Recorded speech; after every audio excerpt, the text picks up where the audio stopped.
The staff of Maestro TV, a small cable television station in Georgia, have held a demonstration in the capital Tbilisi Monday. They were protesting against the country's broadcasting authorities' refusal to renew their licence. Authorities say Maestro TV failed to abide by terms that allowed it to air only music and reality shows, but no political programmes. Our correspondent William Dunbar reports. Music videos, reality TV shows, and now political scandal. The staff of Georgia's small cable station Maestro TV gathered in silence outside Parliament on Monday to protest what they call a violation of their freedom of speech. We held a protest rally in support of one of the most sacred human rights, freedom of speech. The controversy centers around 3 political programs aired by the station. Under the terms of its broadcast license, Maestro is only allowed to show music and entertainment. After the programs aired, disciplinary proceedings were begun against the station. Maestro says it's applied for a new license, but that the regulators are dragging their feet. Georgia's broadcasting authorities say it's Maestro who's at fault. Maestro has a license allowing it to broadcast music and entertainment programming. The broadcasting law of Georgia prohibits issuing a new license to a broadcaster against which sanctions are used for violation of the law. Maestro broadcast the 3 offending shows in November last year. They were shown after days of protests and violent clashes which erupted between police and demonstrators on November the 7th.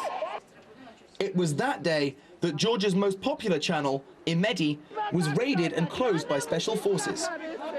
Imedi TV, which was sympathetic to the opposition, went back on the air in December, only to close again after recordings emerged showing the station's owner, billionaire oligarch Badri Patakatsishvili, offering $100 million to an Interior Ministry employee to stage mass unrest.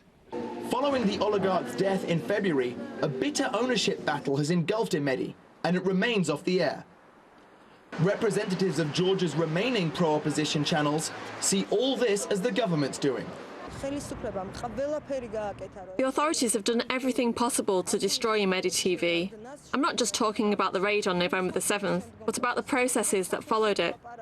The authorities destroyed Imedi and carry on this process with Maestro. For their part, the staff of Maestro TV are determined. On Monday night, Maestro broadcast a talk show called Profession Journalist. But in order to sidestep the regulations, it played music in the background and superimposed an image of a gagged smiley face. The full version of the show was broadcast simultaneously on radio and is available on the internet. That's how viewers of Maestro's political programs experience them at present. The station has now applied to the regulator for an amendment to its license, which would allow it to broadcast the shows in full, and a decision is expected by the end of the month. Until then, we'll just have to stay tuned. William Dunbar, Russia Today, Tbilisi, Georgia. Sotheby's is due to auction off a major collection of 19th century Russian works of art. The